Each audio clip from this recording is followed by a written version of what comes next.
Teen's mother, 5% responsible. In tonight's Decision 2010 report, from public housing to public service.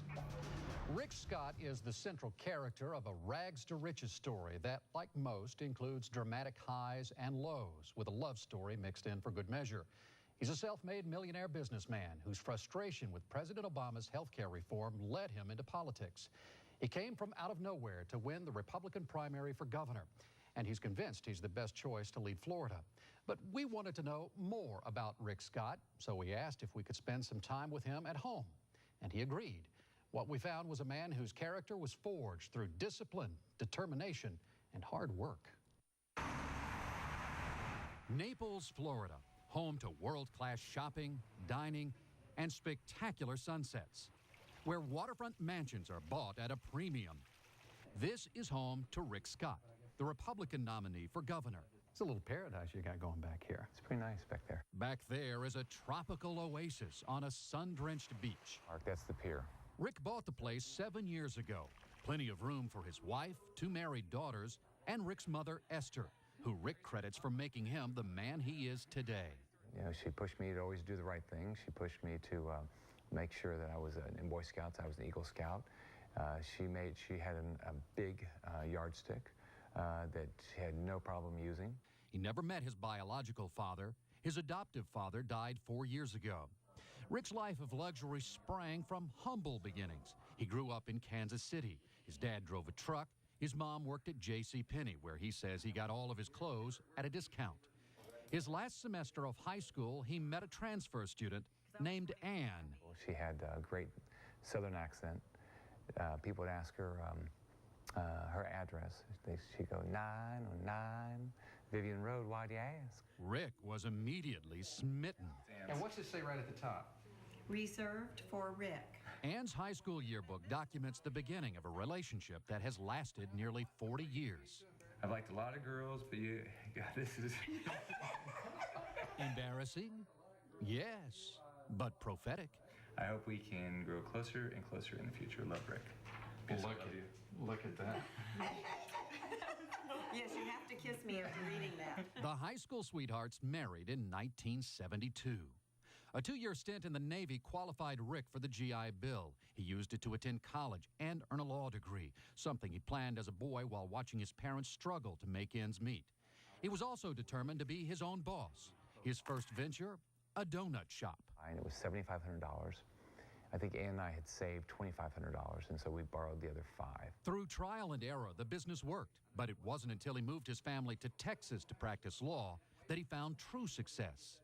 While representing hospital companies, he came up with the billion-dollar idea: build a better hospital. Where you had both the hospital, the surgery center, and all the different components. And I thought if you did that, you could have better outcomes, better cost structure. So nobody had really done that. So in 1988, he created Columbia Hospital Corporation, found investors, borrowed money, and started buying hospitals. A decade later, he had formed the world's largest healthcare provider, Columbia HCA, with revenues exceeding $23 billion. Then came charges of Medicare fraud, forcing Scott to resign as CEO. His former company paid $1.7 billion in fines. Did you know anything about the fraud? Absolutely not. No criminal charges were ever filed against him. He went on to invest in other businesses, most notably Solantic, a chain of walk-in urgent care clinics he co-founded. Several months back, he was deposed in a lawsuit against Solantic, something he refuses to talk about.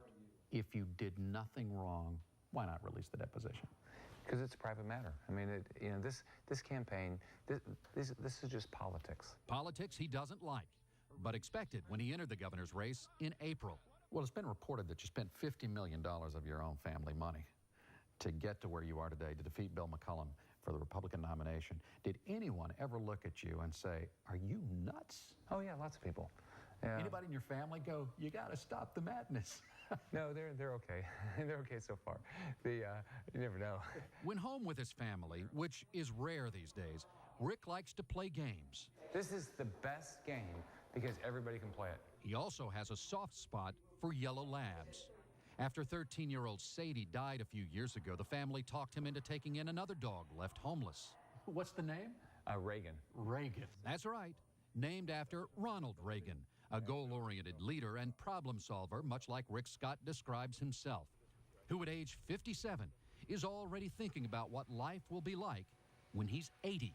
When I'm 80, I want to say, okay, so I've been happily married, all my life.